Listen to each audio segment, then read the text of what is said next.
Good evening, everyone. My name is Noah Rauch. I am the Senior Vice President for Education and Public Programs here at the 9/11 Memorial and Museum. I want to thank you all for coming on a Friday evening. I want to extend a special welcome to our museum members and to everyone tuning in to our live web broadcast.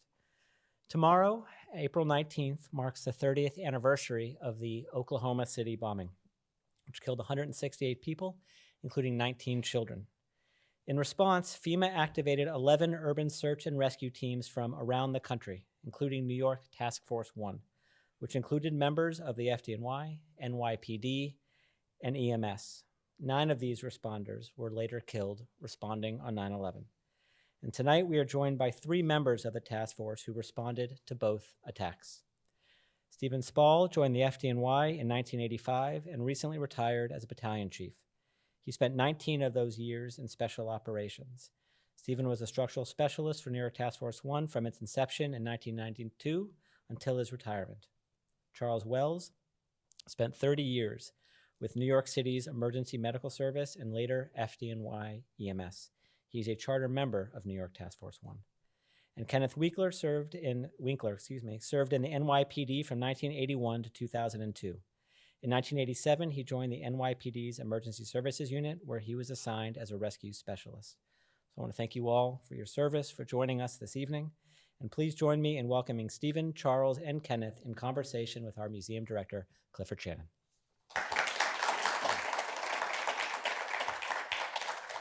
Thank you, Noah. Gentlemen, thank you very much for taking the time. I was telling a couple of you, I was out last month at Oklahoma City for an event at the museum there. And of course, we're sitting here in our museum. And, one of the things that really strikes me is that they accomplished out there what I hope we accomplished here. They've built something that is remarkable in terms of the memorial and then the educational function of the museum. They certainly had an impact on our planning when we were thinking about our memorial and museum. And one of the things that rings true in both places, here and there, is the extraordinary service that arose in the moment of these emergencies by the people whose job it is to go forward and help people in the most extreme circumstances. And so the 3 gentlemen with me tonight are all exemplars of what this represents and really, as they say out there, on this dark day and the years of light that followed. And so I'm very grateful to all of you for coming and the audience as well.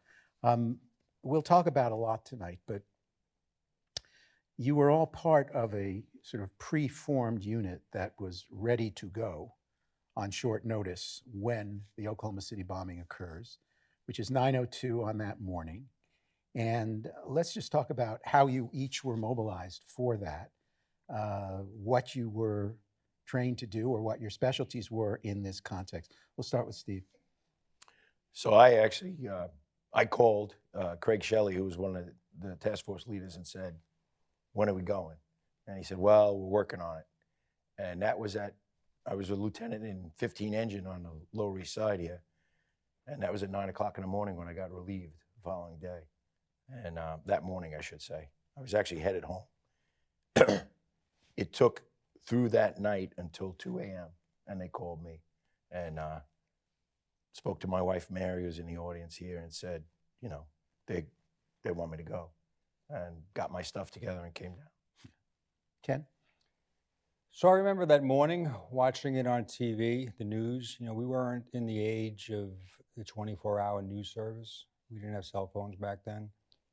So we saw it in the morning. And my wife asked me, what do you think? And I said, it seems like it's a gas explosion. And really, weren't paying much attention to it throughout the day. I had taken my oldest to swim lessons that evening, picked up some takeout, went home, missed the 6 o'clock news. Didn't really, think too much about it. Went to bed. Phone rang, say 10:30 at night. It was Floyd Benefield, our training center. And they said, listen, we're being deployed. Can you go? I looked at my wife, and she said, yeah, go. So I grabbed my go bag. We all kind of had a go bag. We knew we had to be self-sustaining. Grabbed my bag, went down to Floyd Bennett Field, a little chaotic. And then we just kind of began, getting our cash, our equipment together, loading it, and heading out to the airport for our trip to Oklahoma City. Charlie? I was a captain in Special Operations Division with EMS, and our primary responsibility was decontamination and hazardous material incidents. And I got a phone call from headquarters from my commanding officer saying, what had occurred, and he said, be prepared. So I actually was interviewed by the news media later on that afternoon, and that evening on my way home, I got a phone call, and they said, go home, get your gear, come right back. The medical equipment cache that was at Queens General Hospital, Queens Hospital Center in Queens, and that's where the other medical specialists and the two physicians, Dr. Dario Gonzalez and Dr. Mark Kinshu, we all gathered together, got all the equipment, and then in the morning we went out to Kennedy Airport, and all the cash was then placed on military pallets, and we went on a C-141 out of Kennedy Airport to Oklahoma City. How much are you training for this? How much are you coordinated already in advance of this? Obviously, this is a preformed unit, but how often are you meeting? What are each of this? How are the specialties divided among the three different services that are involved? I was just going to say not enough. Right. We really kind of figured it out as we went. Right. You agree, guys? Mm-hmm. It was really the first organized FEMA deployment. New York City had sent teams to other locations for other events, not directly. We were just certified as Yeah. federally certified just like a week or two before this. Yeah, so we were relatively new. We had a lot of experience. You had to bring that, Yeah, so we thought. we brought that experience. It's funny, we can go anywhere in this country, or if we had to, anywhere in this world, and work really well together, because of our, commitment, our dedication. You don't train for something like that, but you train for a lot of other things that kind of give you that skill set to be able to handle a job, to handle a job like Oklahoma City or 9/11. We had a lot of false starts. So they said, hurry up, get here. Do you remember, guys? Mm-hmm. And then it was nothing. So there were a lot of guys who were like, listen, I'm not going to bother. It's got to just be another false start. And then this went through. So we were surprised, at least I was. You get there, and it says here in the after-action report, 1650 touchdown at Tinker Air Force Base, operational at the Murrah Federal Building at 2300 hours, so 11 o'clock at night. Yep. Let me ask each of you for your first impression of what you saw. Charlie, why don't you start this time? When we got off the bus, we were in the rear of the Murrah Building. As we moved in a group in formation around to the front of the building is where you saw the magnitude of the damage to the building. The TV reports, the pictures that you saw, did not do it any justice. It was almost like 100 times larger when you saw it in person, and I think every single one was just for a good 5 seconds. We just looked and just sized it up, and it was very unstable. Floors were missing, half the floors were missing, and we knew this was going to be quite an extended operation. It was a 24/7 operation, 12 hours on, one task force, then another task force would relieve you. You go back to the Myriad. basketball arena. Yep, Myriad. Yeah, and that's where we bivouacked, and that's where we ate. There was a food symposium or food fair that was just wrapping up when this happened. So all the stoves were in the arena, so they started feeding us. And then off to the side, we would have areas where we would set up cots and bunks. That's where we bunked. Each member had a sleeping bag, and you had your gear bag that you put underneath the cot, and basically that's what's home for the next 6-7 days. Ken, your impressions of seeing it? So I remember when we, landing, and I remember, one of the officers in our team, Mike Hansen, and Mike Hansen is no longer with us, and Mike Hansen just kind of looked around and said, "This is big," So I said, okay. And I remember we were tasked with going to find a location that we could set up. We had to be self-sustaining. We didn't know about the Myriad, so we found an area that had some damage. It wasn't too far from the site. And we were cleaning it up. And I remember a couple of civilians coming by, and they had some Gatorade water, and they had some home-cooked food. And I said this earlier, being from New York, you were always taught not to talk to strangers, much less take food from strangers. So we kind of was a little standoffish, and then we got word that they had a location for us at the Marriott, and we went there and we kind of geared up and went to the site. But I realized that was the folks from Oklahoma City, right? They were cooking for us, right? They were taking money out of their own pockets to give us water, Gatorade. So it took a day or two to really understand that.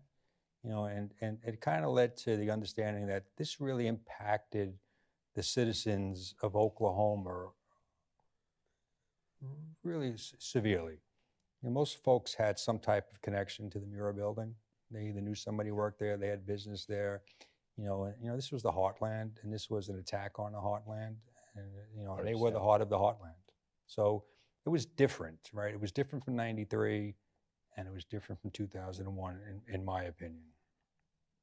Steve? So I ended up, the task force leaders wanted us close. They wanted a place to be really close, and they picked a church. And everybody said, in Oklahoma said, no, you can't have it. It's too close. It's also probably not a place to set up.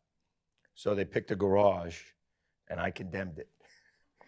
Because the blast wave was so strong, it racked the building and it cracked all of the supports for the trusses. And the task force leader got mad at me. He goes, this is the perfect building.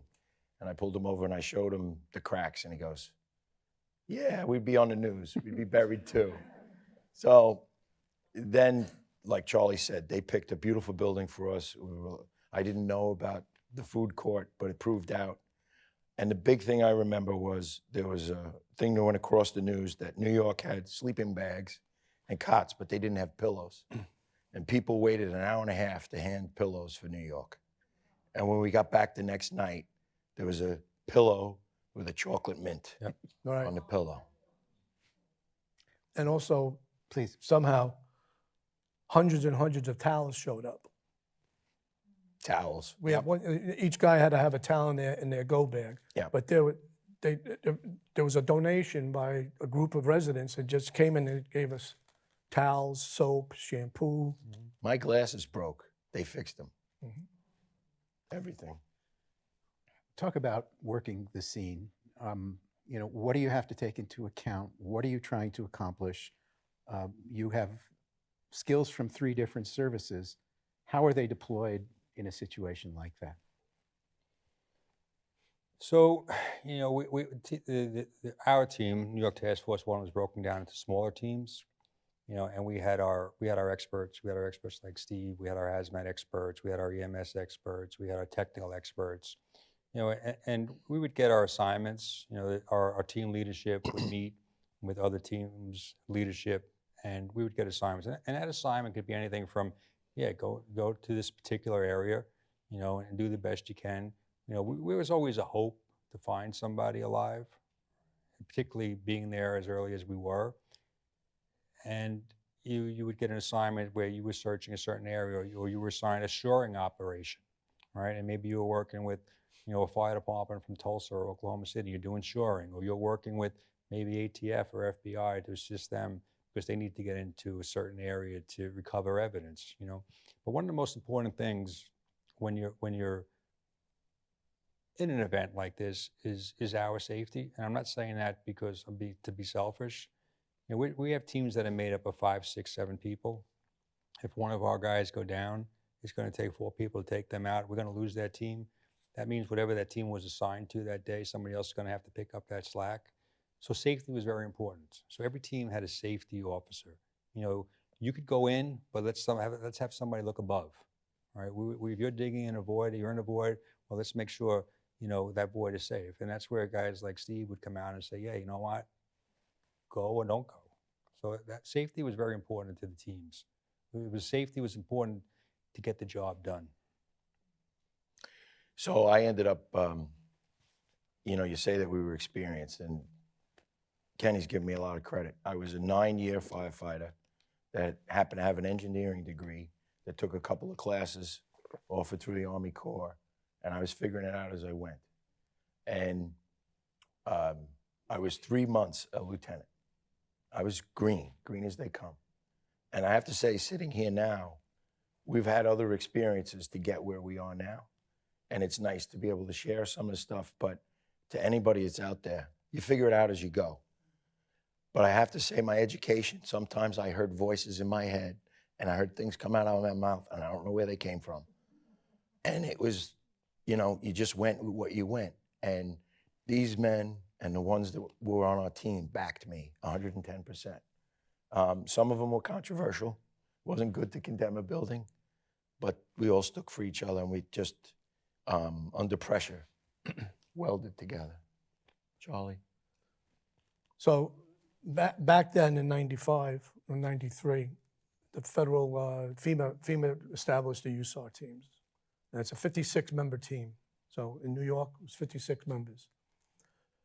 51 of those members, 50 of those members, I should say, were specialized firefighters and NYPD police officers and leadership. The other 6, 2 of them were emergency physicians and 4 were paramedics. The physicians basically broke the team into half. So each would have 25 and 25 that they would oversee. Each paramedic would be assigned to a squad, as Ken described. So going out, our primary goal was making sure that they were okay. And if something happened and they got hurt, let's keep it to a minimum and not let it get worse. And then they get taken offline. Now the squad's compromised. So I don't know if that answered the question. Yeah, absolutely. What was that work like? I mean, it's a site unlike anything you've seen to that point. And you know that there are fatalities there. You've signed up for this work. What is that like? So I think one of the things is we worked in New York, and that was a tremendous benefit to experience. What you see here in the city, we've learned over time, just the repetition of the system of emergency services in New York. Even in 9 years, we're exposed to death. We're exposed to other things. And people who didn't react well to it initially, we helped. And you learn along the way. But one of the things I wanted to say was that Charlie talked about how the team is split in the middle. And it really is half fire department and half police. We didn't necessarily know each other. And Charlie, it's great you bring the unique perspective, because I thought I was the only guy that felt like a fish out of water. Because every guy on the fire department side was out of a rescue company, and I was not. And when they split the team, if you split it down the middle, the counterpart for every position that they had a police officer and a fireman, police officer, fireman, except for the engineers. My counterpart was the dog, and the dog was a lot more popular than I was. But when they split the team, we had 2 engineers, and one of them was Steve Cassani, a beloved, very experienced lieutenant, God rest his soul, out of Rescue 1. And of course, they took him on the fire side. So they pushed me with the police officers who really didn't know me. And I ended up not in front of the building because we weren't assigned there yet, but we ended up, they had to set up a communications tower at a building down the block, 21 stories tall. And they said to me, here, this is the antenna, climb. Okay, I'm good with heights. I did roofs with my father as a kid. So I climbed, I come back down, the guy goes, you're not afraid of heights? What kind of idiot are you? But while we were up there on the top of this 21-story building, there's a piece of yellow tape. I go, what's that? He goes, that's the front axle, the rear axle of the van. And I talk to the FBI guy. He gives me all the poop. you know? So I go down and I talk to Terry Hatton, Captain Manhattan, God rest his soul. And I tell him what it is. And we're standing in front of the building and I'm watching Oklahoma firemen in the middle of the cut with nothing going on, things all around them that could kill them. And I point out a couple things and I tell him about the axle. And he says, I said to him, Terry, do you see what I'm seeing? He goes, no, Steve, it doesn't matter as long as you do.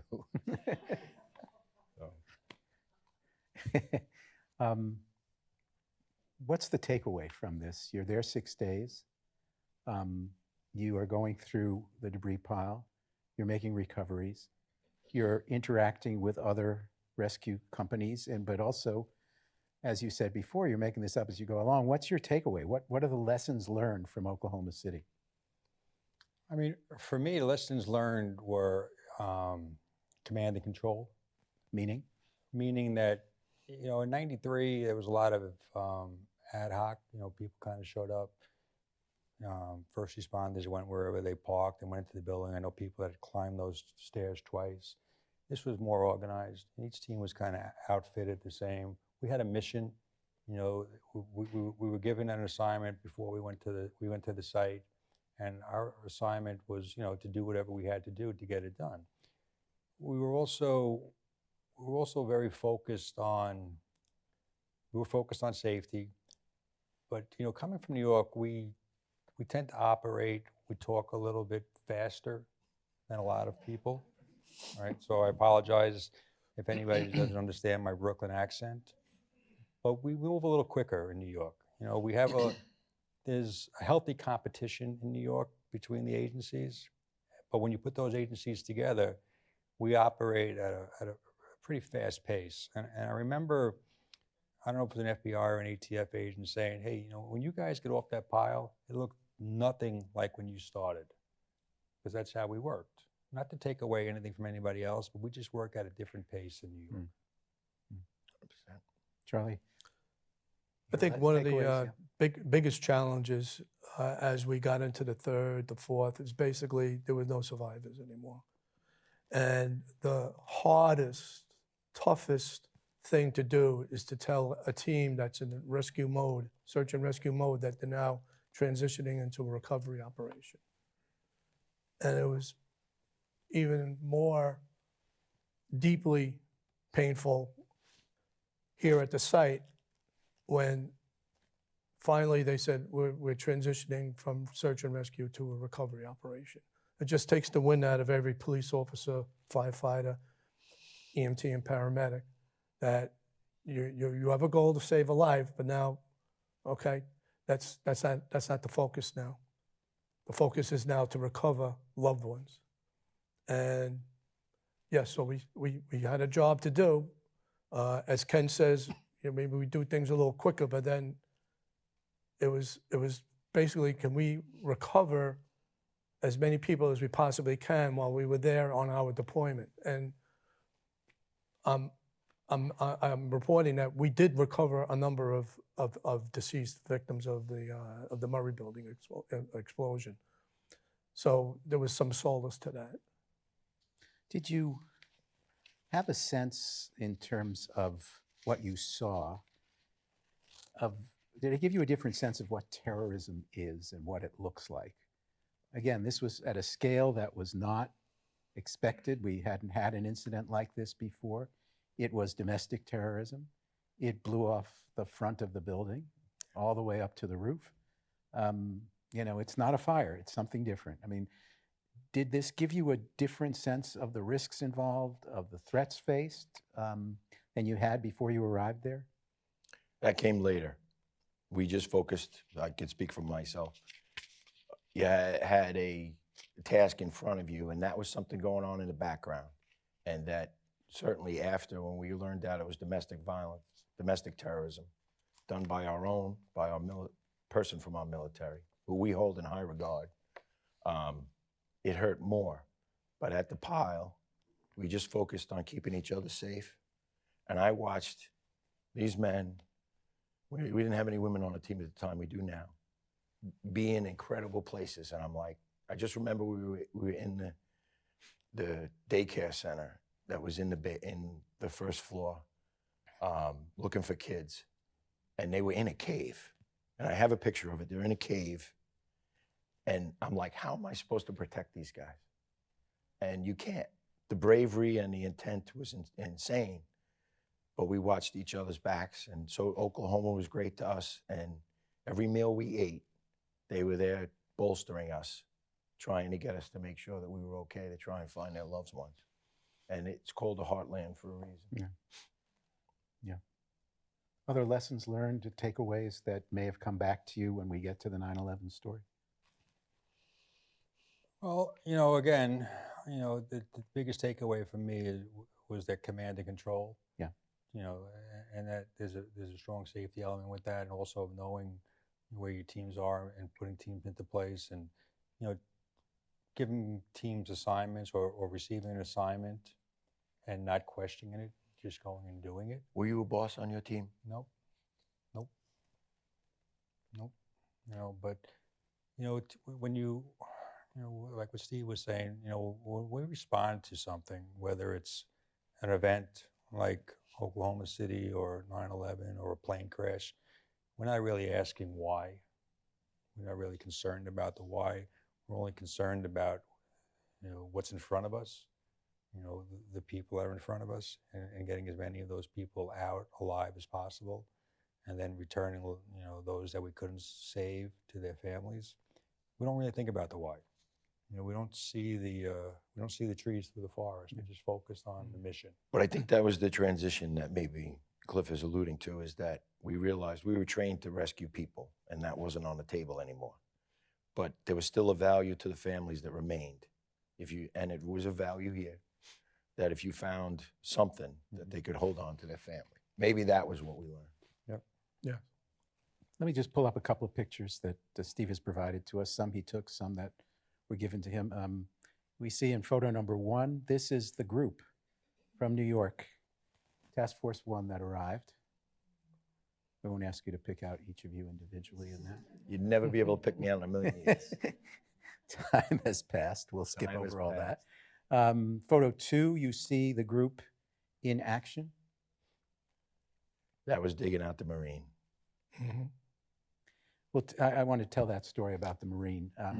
There was a Marine recruiting station in the Murrah Building, and one of the members of your team who was involved in this, Sergeant Michael Curtin of the NYPD, God rest his soul.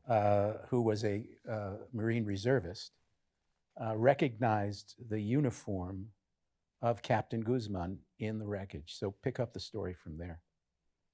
So Mikey Curtin was a special individual. He knew that there was a recruiter in here. How he knew, I don't know. But he saw the blood stripe on his uniform. And he was, let's say, several layers down. And the plywood shed you see over this, there's a crane moving concrete. And they want to take it down level by level. And we could tell what floor he was on because of the color of the rug on each level as they stacked. And they came to me and said, Mikey's going to go AWOL if we don't get him out. True? Mm-hmm. He was your compatriot. Yeah, he was a sergeant in the Marine Corps, and leave nobody behind. He died on 9/11. He died here doing his job. So Ray Downey, our boss, the guy who helped put the task forces together for the nation, was overall operations. And he was a Marine. And when Mikey said, I want to remove this guy, there was a certain leniency towards it. And then Mike said, there was a standing order that anybody removed from the building had to be Oklahoma, meaning you could remove the remains, but they would take them out of the building. Even working on him, Mikey said, I want Marines. I was the exception. And I have to say, every one of the Marines was a police officer. That's just the way it worked out. And we worked in shifts. You had an A shift and a B shift because they were timing you. They're trying to keep us safe. Well, I was running it because I was able to see that there was a particular way to go at it, and I oversaw it. But when the shifts shifted, we would shift Mike from A to B and B to A so he could stay. But he was very respectful, and when it came time, and we followed him. I was just doing the structural stuff, but he ended up, he said, well, we're gonna hand it off to Oklahoma. They should be Oklahoma Marines. And they pulled in the Marines from Oklahoma City. And it was, I was honored to watch it. It'll bring me to tears if I think about it too much. They had a flag, and they removed their recruiter, and it was really something. But didn't the whole operation come to an absolute standstill? Absolute standstill, the only time. It was being processed out. Yeah. And that was something that, you know, you saw over and over again on 9/11, that when we had a recovery, things would kind of stop. You know, so Mike was a cop back then, and, you know, as a Marine, you know, he was not going to leave without, you know, doing what we could. And we had a timeline, right? Mike wasn't on my team, he was on another team. They moved Mike to my team because we had 2 former Marines on my team, Sergeant Garcia and Manny Hernandez. Manny, yeah. You know, and it was a tunneling operation for the most part, right? You know, Yes. we were going in and, you know, slowly removing stuff. It was, you know, we didn't have great weather there. You know, we had a couple of times where we had to get called off the pile due to tornado warnings. Yeah. But, you know, we were committed. Mike was committed. The team was committed. We had the support from our senior leadership. And Can I say something about that? He was 4 floors down of slabs with all the debris in the middle, and he had a column rung like a towel across his back. He was still sitting at his desk, and their fear was that if you lifted it, everything would roll and kill the rescuers. And it just came to me, it was simple, it was just wedges, that if they lifted it and you shoved the wedge in, you could hold it up, and we were able to get him out. And the hardest thing was to cut him out of the chair because the foam rubber was so tough, you remember? yeah, it was, the But chair was these what men rolled were up. in a bad spot, Mhm. and they didn't care. They were getting him, and Mikey really sold it, and so did Ray Downey and all of the Marines. everybody. who had- We had a lot of support. You know, everybody supported us with that recovery. And again, you know, the handoff was ceremonial. So you come back, and what's it like? What have you got to adjust to? What do you bring to your jobs back in New York from that experience? What's it like getting back? Well, I mean, you know, coming back, you know, be honest with you, you know, it was a first deployment. Obviously, we were there for a while. There was a lot of ceremonies, you know, a lot of what a lot of us probably felt uncomfortable with, right? Yep. Whether it was, you We know, didn't rescue anybody. At dinner. yeah, you know, I think for them, you know, I could speak for a lot of us that we would just rather have just gone back to the next job. You know, similar to when we're working, you finish one job and you go on to the next job, and you know, and I get it. You know, this was big. You know, this was, you know, something that not celebrated, but should be recognized. I mean, I remember attending a ceremony at a local school on Staten Island, and it was, you know, school children that were just, you know, appreciative of not what I did, but what New York did. Charlie. I was very uncomfortable at that dinner out in Oklahoma. You know, it's like, to me, shake our hands, where we were bivouacked, send us away back on our plane back to New York. And instead it was this. I gotta say, we had Big Steak Oklahoma wanted to take us to a steak dinner. Yeah. So, but anyway, we all went, sat there. They gave us plaques and accommodation plaque and such and so forth. But it was very uncomfortable because we were standing down at that point. We've been relieved, and we didn't want that. Nope. We wanted to go back onto that pile and continue searching and recovering. Yep. And it was a bitter pill to swallow, to sit at a table with food in front of you and, distinguished guests of the Oklahoma City population. Like, we didn't deserve that. We wanted to go back to work. And that was a kind of like a bitter pill to swallow. Coming home, back at home, I had to go to, I was invited to my son's school to give a presentation, and I'd rather do that because the kids were like looking at you in awe, and they could barely, they're in 5th, 6th grade. They could barely understand what I was talking about. But it was just giving them some of the information, some of the benign information, and they were very happy with that.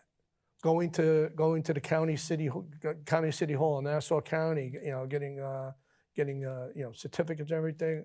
I'm not that type of a person. All that stuff is in a box in the attic. Yep. Yeah. Mine too. So I wanted to say, I didn't go to the dinner. I got off the bus, and Kevin Dowdell, my friend who died on 9/11 here, we didn't know each other very well. We had worked together, and during the operations, he needled me a little bit. But anyway, I said, I don't want to go there. He said, neither do I. He looked around. He goes, oh, an Oklahoma Italian restaurant. Let's go have spaghetti. Not the best Italian, all right? But we bonded, and we became really good friends. But when I got home, my wife, Mary, who's in the audience, let me know. Now, it had to go through the whole flight. Remember the plane caught fire? Yeah. No, yeah. Coming home? Excuse me? We didn't leave the tarmac. Just the engine. It's just the engine.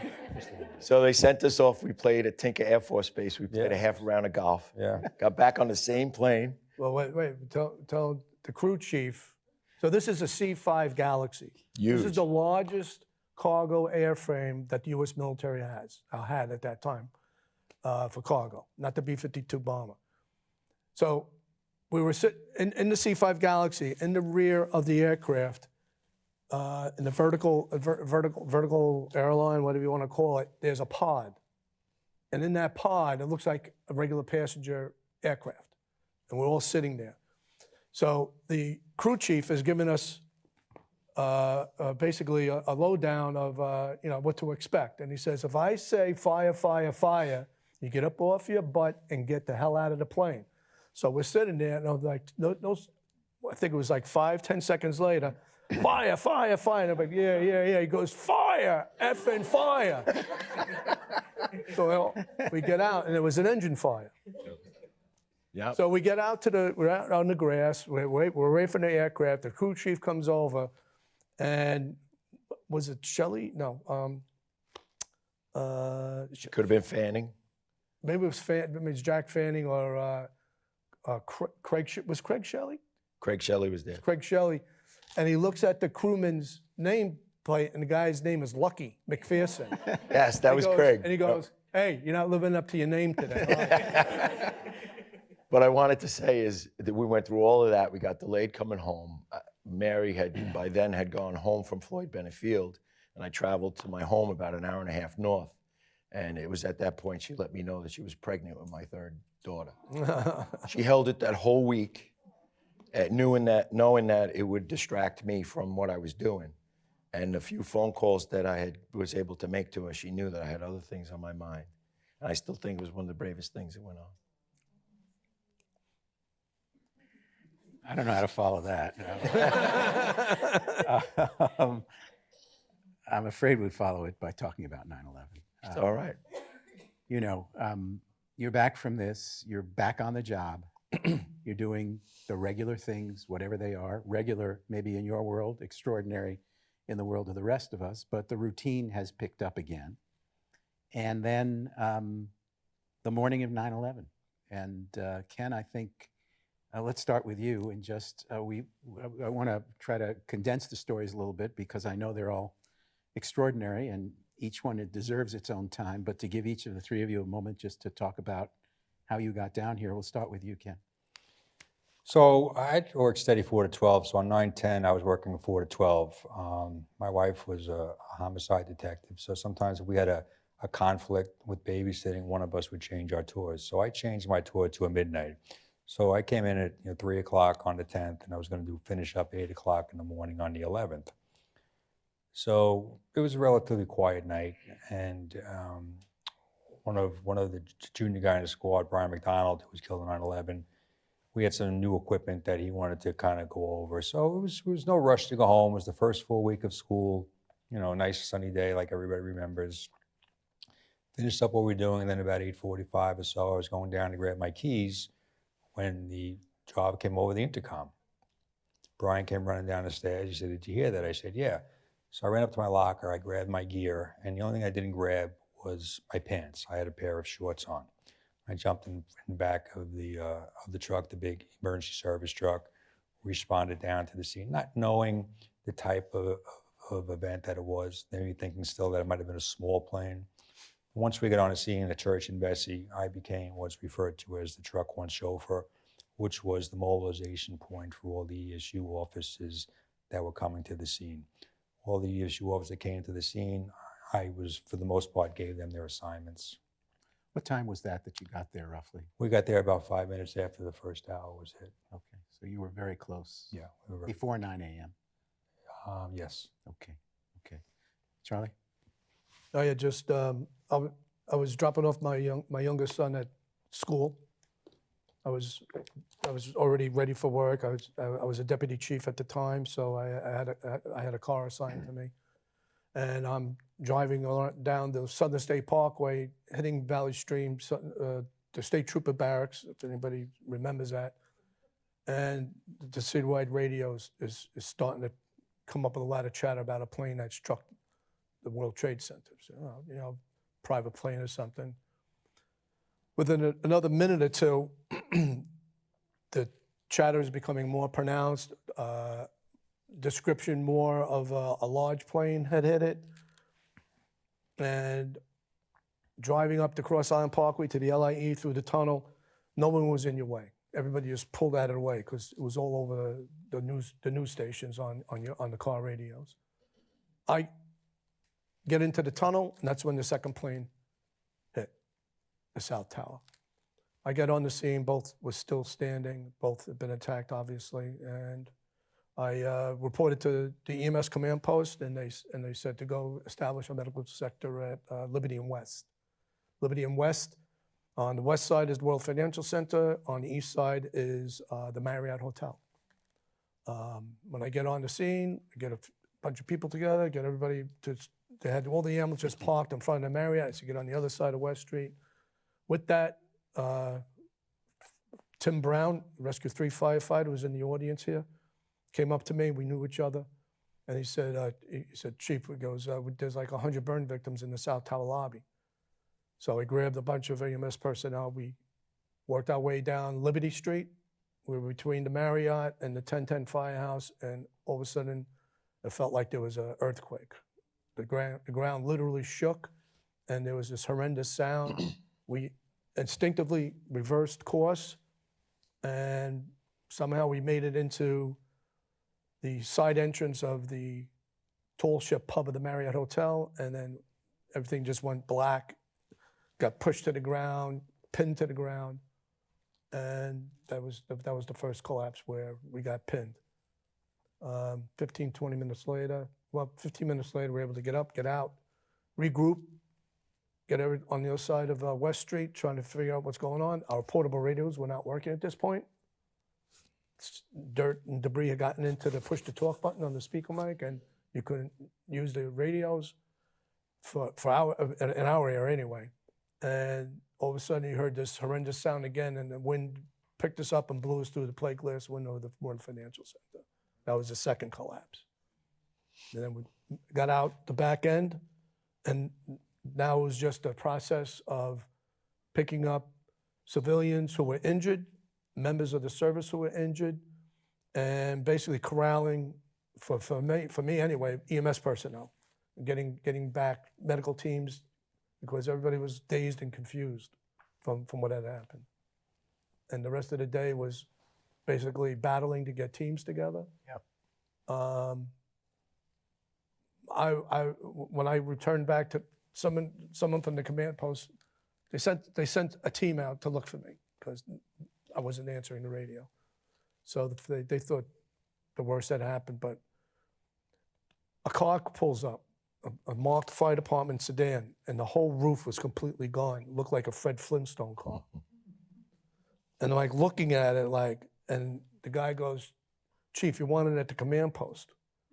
So I couldn't believe it. So we get into I get in the car, we go back, and then the rest of the day was spent at St. Vincent's, and then breaking out of St. Vincent's, finding my gear in a decon pile, and then went back to work. Because I just sat there, and no patients were being brought to St. Vincent's Hospital. And that's when I realized that it was not going to be, it was going to be a very, very bad day. And as you all know, it was. Let me pick up, Steve, before I get to you. I wanted to play a little clip we have. So, Ken, you are at the point of assignment for the ESU units to the north of the site. You know the South Tower has collapsed now. You have members of ESU inside the North Tower. And one of them, we interviewed one of them, Dave Norman, who was on your truck one. We're going to play a little clip about that because he talks here about the information you gave to them about what had happened and the word to evacuate the North Tower, which they did. So let's play that quickly. He came over the radio and told us that the South Tower had collapsed.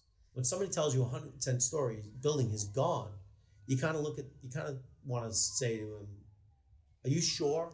I know that sounds. So I think we kind of communicated some message like that to Kenny, like, "Are you sure?" I think I may have even said, "Calm down" to him. Relay that message again, and he came back very boldly, I'll say. There's nothing left of the building. You need to get out of there. Your building is in imminent danger of collapse. Your thought process there, Ken, you've seen this and you obviously know what the danger is to the other guys. Right, so we had teams in both towers. South Tower collapsed. We had teams in the North Tower. Team from one truck led by Sergeant Mendelari. Dave Newman was on that team. Sergeant Mike Curtin's team. So we tried to evacuate them, and I don't think because each floor being an acre, and depending on where you are on that floor, them not really realizing what had happened. There may have been some tiles that fell, and they may have felt some shaking. But they really didn't know what was going on at the South Tower. So they listened. I tried to get my point across as quickly as possible. We were working on 2 radios at the time, a citywide radio and a point-to-point radio. When they acknowledged Sergeant Curtin's team was requesting assistance, Sergeant Curtin's team was on a lower floor working with on an aided case. So I was trying to direct Team 1 down to them. When Sergeant Curtin said, "No, we got it," we directed Team 1 out of the building, which they went across West Street. Sergeant Curtin's team made it into the courtyard. He had directed a portion of his team to check the customs house when the North Tower collapsed. So, it was difficult. We, like we were saying before with the comms, we spent a lot of time that day asking for people over the air. Like Charlie said, we were with Sergeant Curtin on the air or Sergeant Coughlin on the air. We were hoping that they would answer back, but they never did. Steve, pick up your day, please. Mine was a lot, I wouldn't say easier than these gentlemen, but maybe a little less dramatic. I wasn't at the 93 bombing, and in my ignorance, I wanted to be at the next big one, assuming it was coming. Didn't really know that this was the one.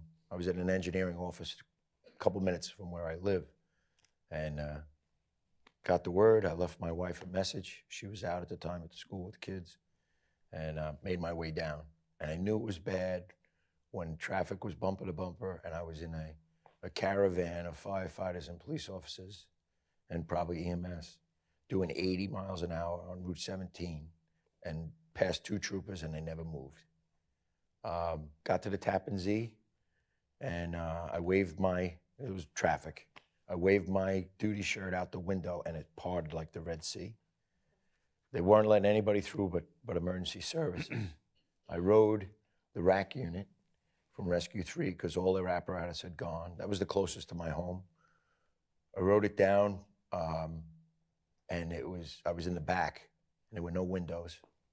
And I actually rode down with another fireman whose brother was killed.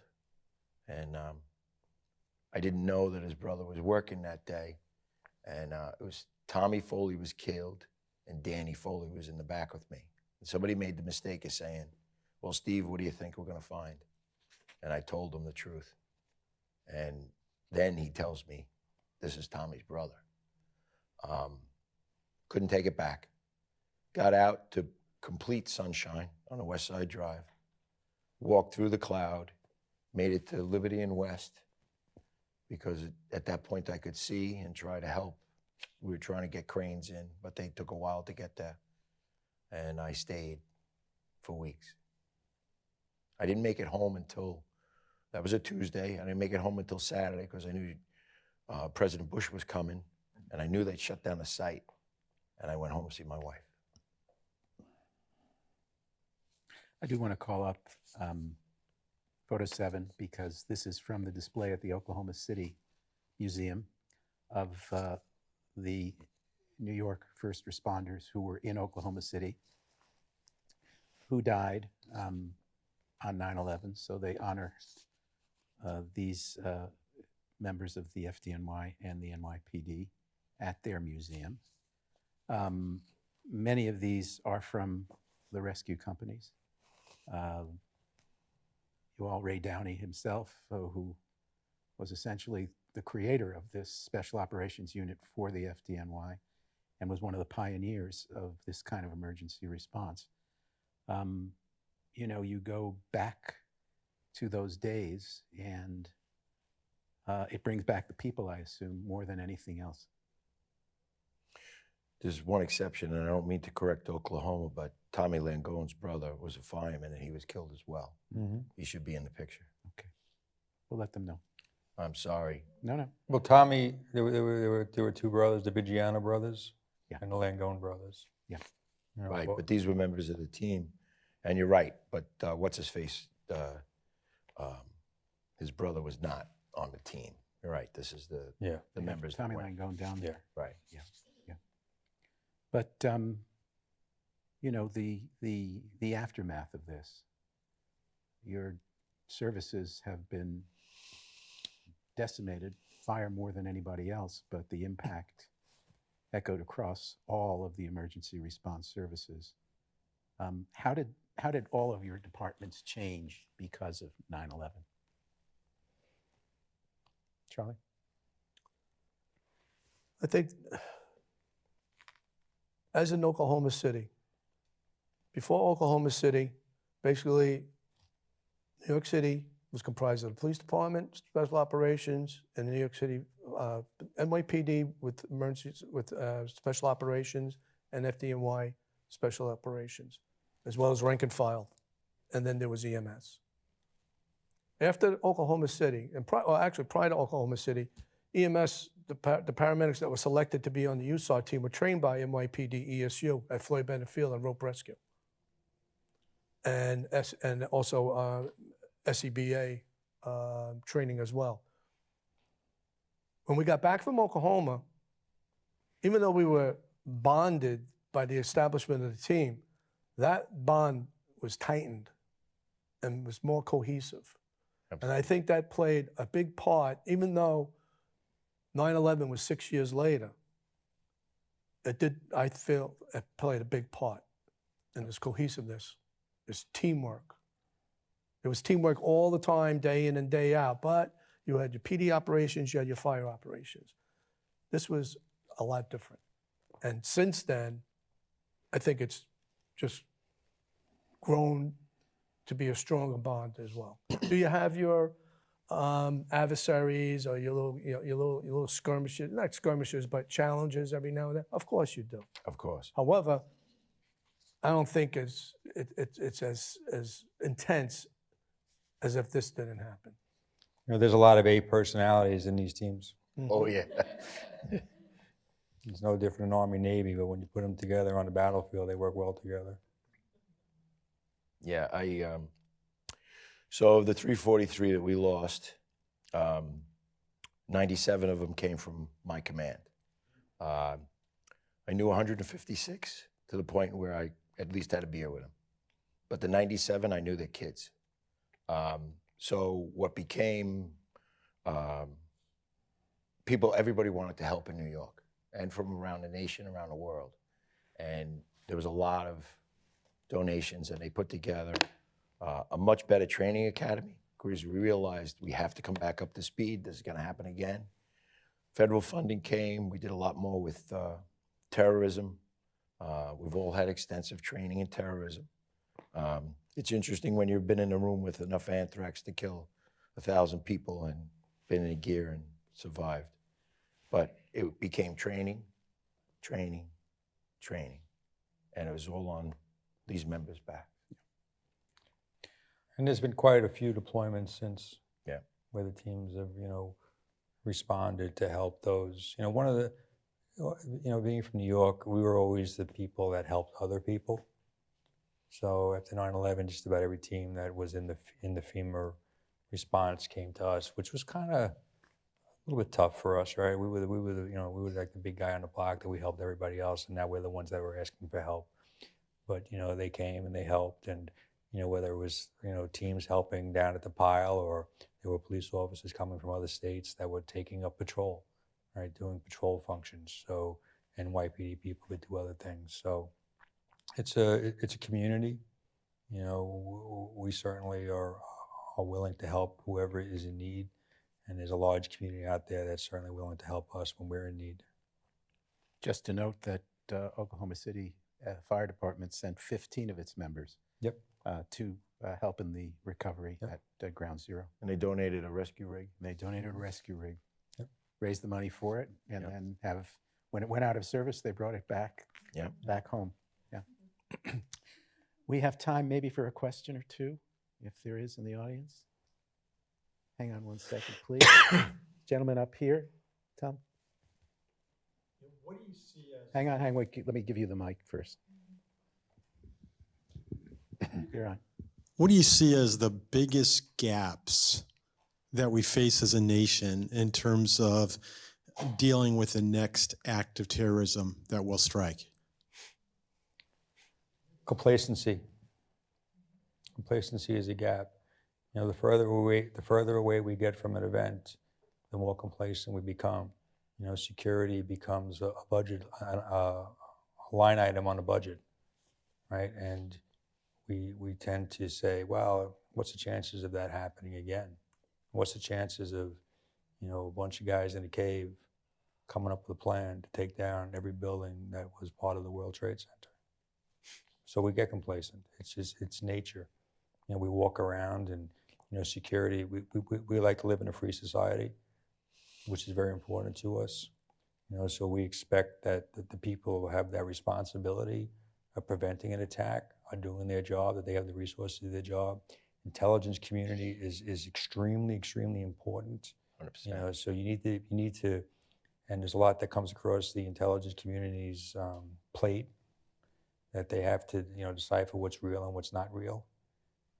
We live in a challenging time, as we all know, but it's everybody's responsibility. If see something, say something. But we do get complacent. It's very easy to get complacent. I think he nailed it. I can tell you, even just in my field, I've watched people die in buildings because they didn't put a 9-volt battery in their smoke detector because they didn't think it could happen to them. And when you put it at a national level, it's exactly like he said. It can happen to you. Plan for it, but live your life. But make sure that you have a good defense. Got one more. Let's see. Gentleman back there. Thank you for coming and taking the time with us. Do you have a couple of examples of where the New York team was deployed after 9/11 to help? Well, between the bombing, the Murrah Building of Oklahoma City back in '95, that was obviously April of '95. In the summer of '95, New York Task Force 1 was deployed to Puerto Rico for Hurricane Maryland. The following year was the Olympics. Multiple task force teams were rotated in and out during the Olympics. After the After 9/11, I think we deployed I think 1 or 2 locations, but we drove, and I think it had to do with the hurricanes. Yes. So numerous hurricanes, but I can tell you, Katrina, every hurricane in Florida you could mention, North Carolina. We were also down in Haiti, and we were deployed at special contingents. I was down in the Surfside, Miami building collapse, and it goes on. The units are constantly training. One of the things you need to understand is when we step into this role, we leave New York and become a federal employee. And FEMA is a huge thing of which we're a very small slice. And there's different categories. We're number 13 is urban search and rescue. It's 1. Priorities. I'm sorry. I said there's priorities, and we're Yeah. not number 1. We're not number 1. And we're short term, like we said. We're made to be there within 72 hours, be self-sufficient for 2 weeks, and then be relieved and come home. We were designed after the 1989 Loma Prieta earthquake that interrupted the World Series. And California was overwhelmed, and Ray Downey said, we need to make sure that this doesn't happen again. And when the earthquake happens, we'll go and we'll help California. We never figured California would come to help us. Well, I mean, one of the remarkable things about being here with all of you is not just hearing these remarkable stories of service, but the way in which these 3 gentlemen, in their willingness to come after the fact and tell stories that are not easy to tell, is also an extension of that service on behalf of all the rest of us. So it's important, I think, that we all thank Stephen Spall, Charles Wells, Kenneth Winkler for the extraordinary things they've done and for telling us about that tonight.